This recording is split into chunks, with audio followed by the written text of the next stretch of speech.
নতুন একটা ভিডিওতে তোমাদের সবাইকে ওয়েলকাম।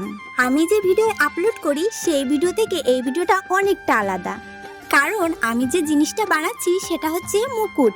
সোশ্যাল মিডিয়া ঘাটাঘাটি করলে এরকম মুকুট বানানো আমি মাঝে সাঝেই দেখতে পাই। তো আমারও অনেক ইচ্ছা জাগলো আমি একটা মুকুট বানাবো।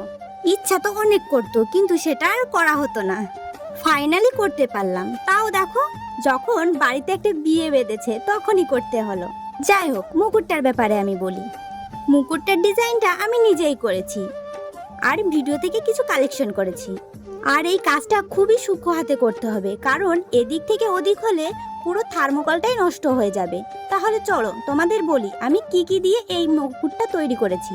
সাধারণত মুকুট বানাতে হলে সোলার জিনিস লাগে, আর আমার কাছে সোলার জিনিস ছিল না, কিন্তু মুকুট বানাতে গেলে থার্মোকল ব্যবহার করতে হয়, আর থার্মোকল কাটতে অনেক ঝামেলা। তারপর বাড়ি বসে বসে কিছুদিন ধরে ভাবনা চিন্তা করলাম কি করা যায়। তারপর আমার মনে পড়লো আগের কথা, মানে আগে কোনো নেমন্তন্ন বাড়িতে গেলে আমাদের কিন্তু সোলার থালায় খেতে দিত।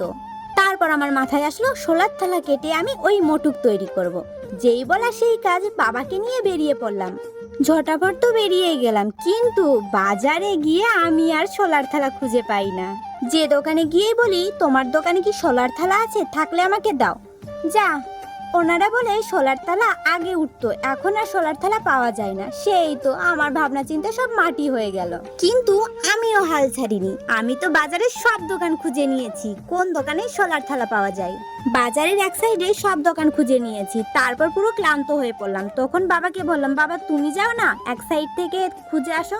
অনেক খোঁজাখুঁজির পর আমরা তো সোলার থালা পেয়ে গেলাম। আমি যা খুশি হয়েছিলাম সেটা ছিল ধারণার বাইরে, কারণ মুকুটটা কেমন হবে সেটা তো আমার জানা ছিল না, কিন্তু আমার যে ইচ্ছাটা পূরণ হবে যে আমি মুকুট বানাবো একটা, সেটা তো পূরণ হবে, সে ভালো হোক বা খারাপ হোক। তো চলো তোমাদের বলি আর কি কি লেগেছে। মুকুটে লেগেছে সোলার বল, মানে যেগুলো ছোট্ট ছোট বল হয়, সেটা আমি মাঝখান থেকে কেটে আঠা দিয়ে লাগিয়ে ডিজাইন করে নিয়েছি। আর মুকুটটা ডিজাইন করার পর আশেপাশে যে বাড়তি সোলার থালা ছিল সেগুলো দিয়ে আমি ছোট ছোট করে কেটে উপরে ডিজাইন করার জন্য কেটে নিয়েছি। তারপর সেগুলো আঠা দিয়ে লাগিয়েছি।